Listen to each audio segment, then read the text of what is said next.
So last class we were discussing Unit 4, the different types of offenses against property.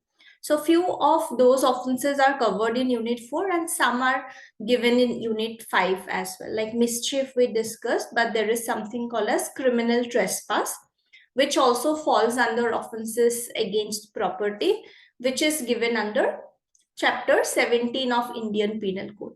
So when we talk about criminal trespass, in torts also we have seen trespass, which falls under civil classification of law. So when we talk about trespass under IPC, there are two sections, 441 and 447, which are important. 441 mentions what criminal trespass is, and 447 mentions the punishment for criminal trespass. So according to section 441 of IPC, whoever enters into property in possession of another with the intention to commit an offense. So what is important is one person entering somebody else's property. Again, because it is criminal, intention becomes relevant here. So a person entering another person's property with the intention to commit an offense or to intimidate, insult, or annoy any person in possession of such property. When we say in possession of such property, that means it's not necessary that he is entering there to annoy the owner. It might be somebody else also. If a person is staying on rent, staying on lease, the property is mortgaged to somebody, those persons can also file case for criminal trespass. So someone entering another person's property with an intention to commit an offense, maybe with the intention of causing some harm to the property, loss to the person, or with the intention to intimidate. If somebody just randomly enters our property, we would be afraid. So that's nothing but intimidate, in order to intimidate, or in order to insult or annoy a person. In such cases, we will say it is criminal trespass. Or it would also include having lawfully entered into such property but remains there with the intention thereby to intimidate, insult, or any such person, or with the intention to commit an offense. So initially when the person entered, the person was having lawful justification, he was right in entering, but he stayed there for a longer period than what was permitted. Like if we purchase a ticket for movie, we are permitted to enter the movie hall, but we are permitted to stay there for a certain duration, 2 hours, 3 hours, whatever. Once the movie is over, we should vacate the place. If I purchased one ticket for one show of the movie and then I'm like, no, I don't want to go out, I will stay here only, that is also nothing but criminal trespass. Because even though initially I entered and I had a right to enter, this right ended, and even after that I was not living. So that would also be included in criminal trespass.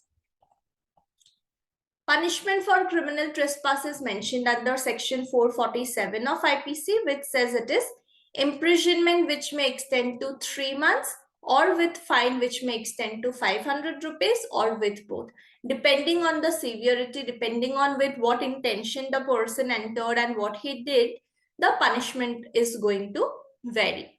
And if the person actually ends up committing some crime after entering the property, then obviously other sections are also going to be, other sections will also be added over there.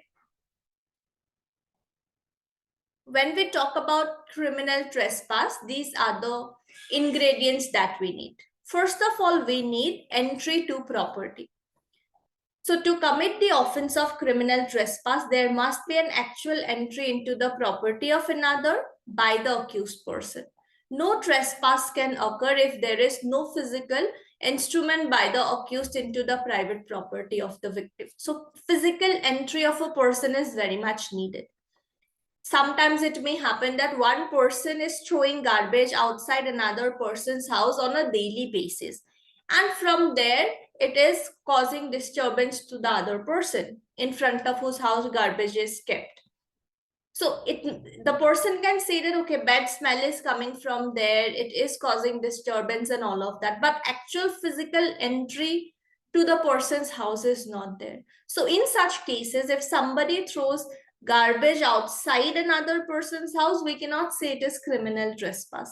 But yes, the person can file a case for nuisance, right? In civil law, person can file a case for nuisance that it is indirectly affecting me, my rights are getting violated. But there cannot be criminal trespass because entry to property is not present over here. And criminal trespass is related to property. But when we say property, it would include both movable as well as immovable property. So wrongful entry into someone's car, which is a movable property, or any other movable property would also have similar liability as wrongful entry into another person's house. Wrongful entry into a car, into a bus, into a boat, all of those are also going to be considered here.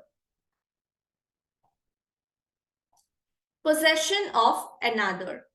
So the possession of property should be, the possession of the property should be in possession of the victim and not the trespasser. Whoever is filing the case, whoever's right is being affected, it should be in possession of that person.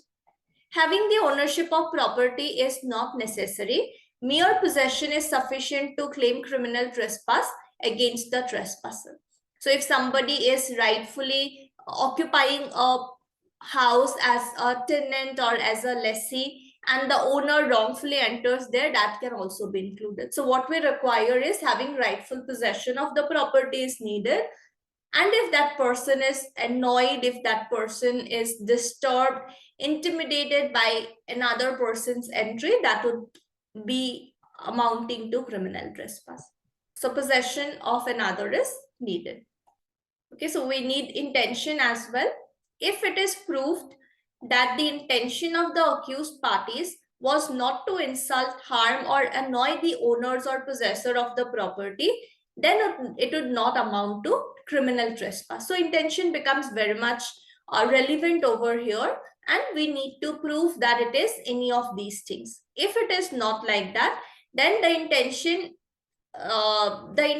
is essence for this particular crime. If intention is not there, might be the person entered someone else's house because a dog was chasing him. In order to save his life, he entered there. Or might be he was apprehending some danger. For self-defense, he entered. In such cases, it would not amount to criminal trespass because intention was not present. There was some valid justification for the entry. The test for determining whether the entry was done with an intention to cause annoyance or any kind of harm is to determine the aim of the trespasser at the time of such entry. When he entered into property of another person, what was his intention? That, like, we need to see the facts of the case, and based on that we need to decide whether intention was present or not at the time when the person entered other person's property. Okay, so two sections are relevant. 441 providing for definition of criminal trespass or the ingredients, and section 447 talking about the punishment, which is up to 3 months or with fine up to 500 rupees or with both.